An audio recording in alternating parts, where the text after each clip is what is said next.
chapter 8 is not true. The things that she said about me in chapter 8 is not true.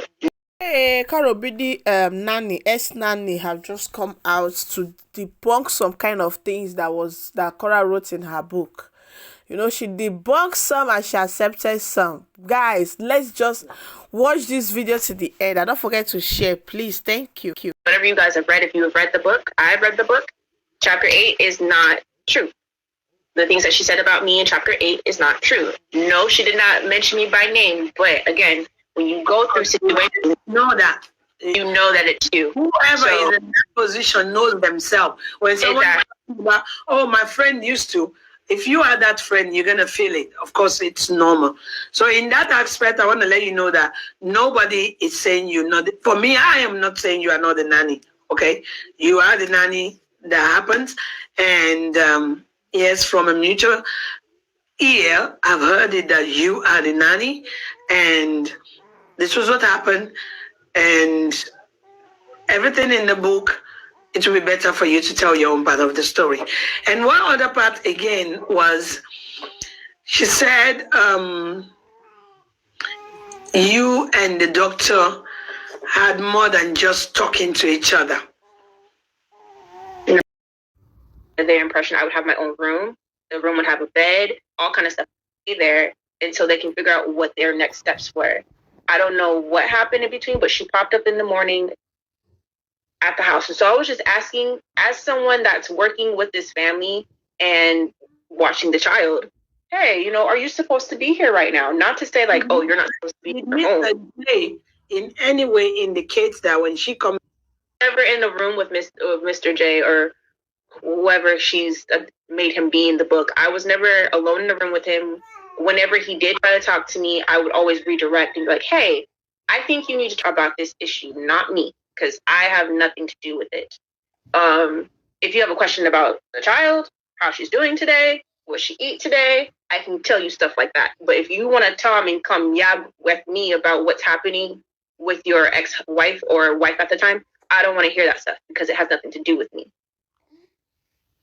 Okay, so when she came back to the house, did you overhear them that she's supposed to stay away longer than when she showed up?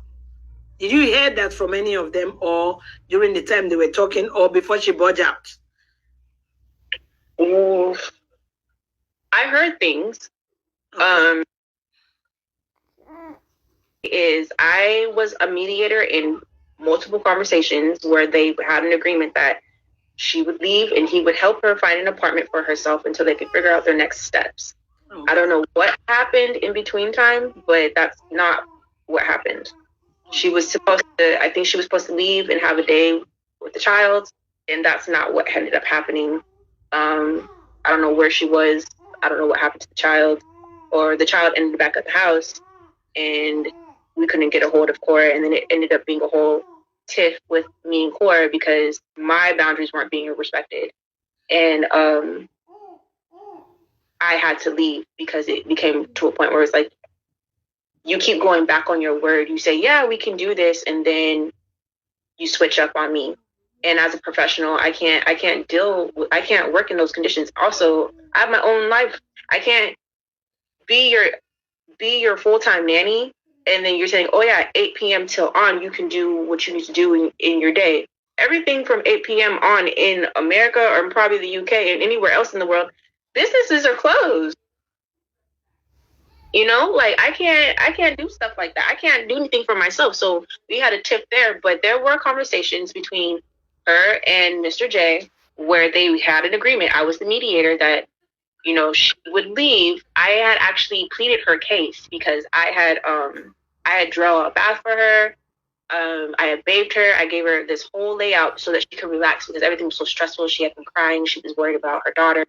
And I wanted her to have peace. So I drew her a bath. And it was the same night that Mr. J was asking her to leave. He was like, you're not supposed to be here. I need you to leave. And I was like, please don't ask her to leave. It's late. Where's she going to go?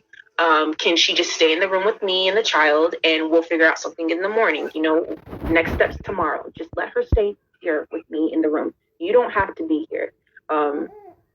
It was difficult because if anyone knows their story and and has watched them develop over the years, you know without a doubt this man loved this woman, and he was heartbroken. He was devastated, and he did not know what to do. He really wanted to make things work. To make things work and save his marriage, and so asking her to leave was trying to help himself, because he could not fathom and figure out how to be with her in the same vicinity as him. So that's why he had asked her to leave just for a night. She wasn't getting kicked out. She wasn't being put out on the street. None of that. He had an agreement that he would set her up in an Airbnb that was affordable. All kind of stuff. There was a whole plan, and somehow it just didn't work out that way. I really appreciate what you're saying now, because this all were written in the book in chapter 8 as she was kicked out because of you. No. So I really appreciate this part. She said she felt like the nanny was taking over her house. As soon as the nanny settled down, she was kicked out of her house, of her home. And when she came back, the nanny was asking her, what? These are lies. I tell you, lies, because I was not taking over a home. I didn't even have my own space. I was brought to that home under the impression I would have my own room. The room would have a bed, all kind of stuff. I got there. I shared a room with the child. I did not have a bed. I slept on a mattress topper with a blue sheet on the floor. She told me she had a bed with sheets and everything. That was not true. Even to the point where she told me that she didn't have any clothes. She was like, yeah, he kicked me out. I don't have any of my clothes. I don't have anything to wear. I gave her my clothes to wear. So that she could have clothes. She actually was wearing my shoes. She had on my shorts, to the point where my mother and my friends were messaging me, asking me, is this girl wearing your clothes? Is everything okay? I'm like, yeah, what's going on? They're like, why is she wearing your stuff? And I'm like, oh, well, she told me she didn't have any clothes. And they were like, that's weird. That's weird behavior. That's not normal. And she actually does have clothes. I've seen her closet. It's a beautiful closet. She makes her own clothes as well. She had access to things. How she chose to go about it was not the right way. That's what I would say. Oh, okay. This is really heavy, because chapter 8 was just like flip, flop, flop, flop, flop. She tried to take my husband. Okay, that's what chapter 8 looks like. Well, I would never do that. I'm a young lady. Breaking it down this way, and I'm sure everybody in the comment section are really having a party right now. On to the next moment where you have to leave. Yes. What led to the incident that, because I was told, and I understand that you had something doing, but for this amazing job of a person that you watch as a dancer, you had to leave it and come live with them. Because I wasn't just a dancer. Let me make that clear. I am a dancer. I'm a paid instructor at 2 dance studios here in the Bay Area. That's I'm not going to dispute that. It was very traumatic, as my mom's saying. It was a lot and traumatic for all of us. But what brought me to leave is that the boundary that I had set, I don't mind being your nanny. I don't mind helping you. But when you start crossing boundaries and you bring me into your personal life and your personal affairs, that's where I have to draw the line. That was the first line I drew. I said, you guys can't both be coming to me trying to tell me stuff about each other. Just talk to each other. If I need to be in the room, I'll sit in the room. I don't mind working Monday through Friday. At the time I was already working in education with the after school program. And so I had that and other things in my life going on. So I had to set myself a schedule. And it was very hard to keep that schedule because of Korra's schedule. I'm trying to match the schedules and be on her child's time, her time, and my time. I had to ask you about this. Yes. This was happening like every day.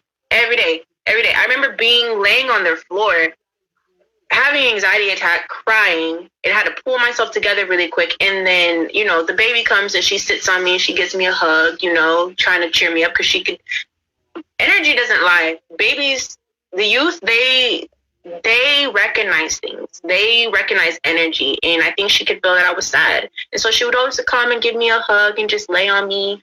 And I love that. But yeah, her father and her family were trying to say I was a homewrecker. And so I had asked Mr. J for her father's number. And I sent him a polite WhatsApp message. I was very respectful. And I told him, I was like, this is who I am. This is the family I come from. I don't know what idea you have of me, but whatever you're saying is false. And I would appreciate it if you stop saying those things because it's not true. I'm here to help your daughter. I'm not here to do anything but help her. So, yeah, that's what happened. Did he reply you? I'm sorry? Did he reply you? Yes, he did. He did. And if for any reason they continue to trash about you, can you provide that text message? I have the text message. I provide it? No, because I'm hoping this will be my last interview. I don't want to keep talking about this. I'm just here to state that, hey, whatever you guys have read, if you have read the book, I've read the book. Chapter 8 is not true. The things that she said about me in chapter 8 is not true. No, she did not mention me by name. But again, when you go through situations, you know that it's you. Whoever is in that position knows themselves. When someone about, oh, my friend used to, if you are that friend, you're going to feel it. Of course, it's normal. So in that aspect, I want to let you know that nobody is saying you're not. For me, I am not saying you are not the nanny. Okay? You are the nanny that happens. And yes, from a mutual ear, I've heard it that you are the nanny. And this was what happened. And everything in the book, it will be better for you to tell your own part of the story. And one other part, again, was she said you and the doctor had more than just talking to each other. No. Me and Mr. J, I was never in a room with him alone by myself. If it was that we were in a room together, it was like the kitchen, a common area where everyone has, you have to pass. I don't make it a point to be in rooms with married women's husbands by myself. Do you make dinner or you just strictly for the baby? I just made dinner for the baby. I don't remember ever making dinner. We didn't. I think we ate out a lot, I was just like, I make myself a little snack. I know how to cook, so I just make something really quick for myself, eat it, and then go about my day. Yeah, I would never be in a room by myself with her husband.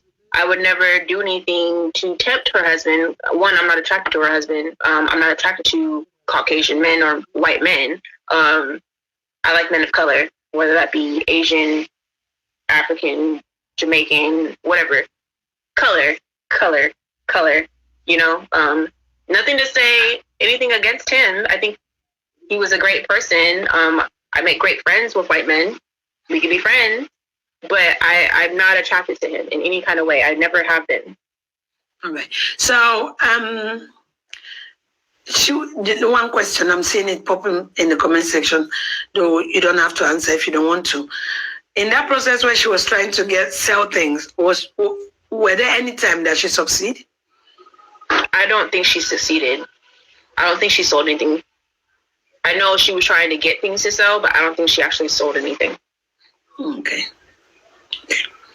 So after the conversation with the dad, the trouble burst out and then you have to go back home. I was trying to talk about the money aspect because she loved the money. She put a fat check in there that Mr. J gave you a fat, swollen, big-headed $2,000. Chuku, I see you. Hi. I see someone I recognize. Yes, so the money. I was paid by Mr. J when I first arrived. I was paid the amount we had agreed on as my pay for each month, right? That was given to me. And then that was only 2 weeks. And because of everything and because it was so just inappropriate, the behavior that was going on and the things that I ended up getting tied into, he graciously gave me an allowance before I left. He was like, "Take this, please, in good faith. You've been really good to us. I just want you to be okay. I'm so sorry this happened. I hope, you know, my daughter can grow up and be just as amazing as you are. Maybe in the future, if things calm down, we can have you come back." You know, he was trying to be real reassurance and like, "Hey, we're so sorry this didn't work out. We would love to have you, but, you know, due to the circumstances and due to things that are happening, we can't."